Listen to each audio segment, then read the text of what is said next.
This is Nick with Temple of Geek, and I'm here with the absolute legend, Ahmed Best. Oh. Nice meeting you. And first off, 25 years of the Phantom Menace. How has it been for you in the fandom these days? It's been fantastic. All of the young people that grew up watching the Phantom Menace, it was either their first movie or their first entry into Star Wars, have really been having their moment, because now they're all adults and they have children, and they're introducing their children to Star Wars through the Phantom Menace. So it's been really wonderful to have all of these multi-generational, Star Wars enthusiasts appreciating the movie.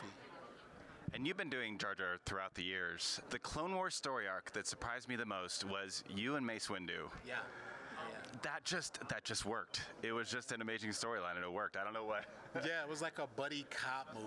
Yeah. Me and Mace Windu. That was a lot of fun. And Jar Jar had game like that. Yeah, I even had like a girlfriend in one of the episodes. It was pretty great. It's like a wonderful evolution of Jar Jar and his maturity. And of course, Jar Jar continues, and we've got Building the Galaxy coming up with Darth JarJar. What is your favorite aspect of bringing that into? I love the fact that I get the Dark Falcon, because as a kid who wanted to be Han Solo growing up, I always wanted to have a Millennium Falcon, and now I have one.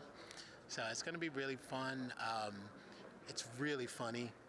I think all ages will enjoy it, and it's another way to tell some really cool Star Wars stories. So I saw Kelleran Beq with the Jedi Temple challenges, and I was like, that's amazing. Such a wonderful show. But then in The Mandalorian, when those doors opened and it was Kelleran Beq, myself and the fandom just lost our minds with that. What was it like for you to bring a character that you created into Star Wars like that? It was an honor.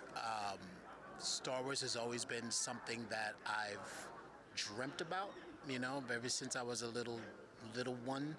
Even like being a writer on it, being a director on it, being an actor on it. The actor part in Phantom Menace, that came true, and I wasn't looking for it. It just kind of happened.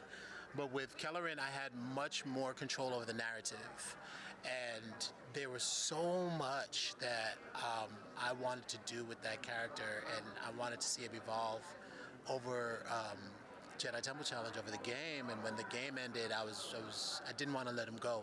So I was really I was just over the moon that they decided to bring him into The Mandalorian, And even though I've only done like 1/10% of what I can do as Kelleran Beq,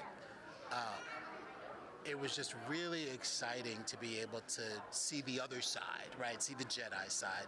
On Temple Challenge, it was like the teacher side, So I just loved it. I thought it was fantastic, and I couldn't be more grateful to Dave and John and Rick Famuyiwa and everybody at Mandalorian.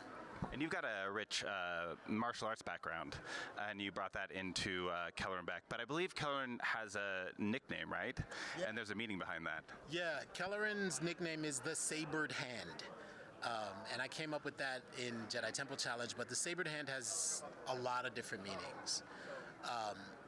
The most important one being to me is like, so I'm a big Bruce Lee fan. I studied Bruce Lee's martial art, Jeet Kune Do, and I also studied Bruce Lee's original martial art, Wing Chun Kung Fu.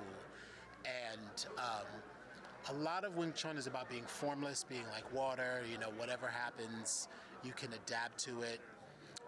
But the Sabered Hand was really influenced by this idea that, a punch is a punch and a kick is a kick. After a while, you've done 1,000 punches, you've done 1,000 kicks, you've done 1,000 styles.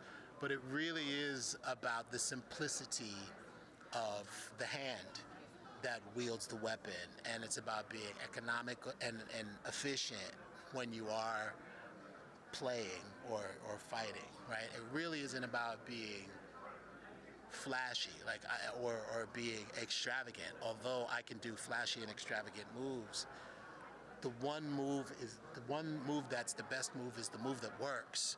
And so the Sabered Hand is really about that. It's really about him using the simplicity of the hand to wield the lightsaber. So, a lot of people are like, oh, you have a green lightsaber, a blue lightsaber, a red lightsaber. for Kelleran Beq, the color of the lightsaber isn't the issue. It really is the hand that wields it. Very true. And I've heard rumors that it might not be the end of Kelleran Beq. We might, whispers of, you never know. I mean, I hope not. Yeah. Like I said, there's just so much that I want to do and so much that I want to show. I really want everyone to see a Jedi who really is excited about being a teacher. And not only teaching a Padawan, but just spreading knowledge and being able to turn these young Jedis into the best Jedis that they can be. You know, one of my Brazilian Jiu-Jitsu teacher, John Machado, would always say, "I'm not trying to make you like me. I'm trying to make you like you." And I want Kelleran Beq to be able to show these Jedis coming up that you can be you as a Jedi. You don't have to be me. You don't have to be Obi-Wan Kenobi. You don't have to be Qui-Gon Jinn. You can be you, and that's special, you know. And you've had George Lucas as a mentor for a lot of years, not only just filmmaking, but also Star Wars and the Force. And I've heard you talk about the balance of the Force, but what is the best lesson that you've learned with George when it comes to Star Wars? Yeah, I mean, the best lesson for me as a filmmaker that I learned from him was let everybody make you look great. You know, George never got in the way of the artistry, the creativity, and the performance. Like, if he saw something good, he stepped away and let it happen. You know, he let everybody be who they are. And, you know, at the end of the day, his name goes on the line as director. So, you know, he looks like a genius. A lot of his ideas are very genius ideas, but some of the most genius things that he's ever done, especially with us, was just to let us cook and let us create and step away. I mean, I think the mark of a good director is knowing when not to talk, and that's the biggest lesson that I learned from him. That's amazing. Thank you so much. I really appreciate you taking your time here, and thank you for enriching all of our lives for all these years. Thank you. Yeah. Thank you.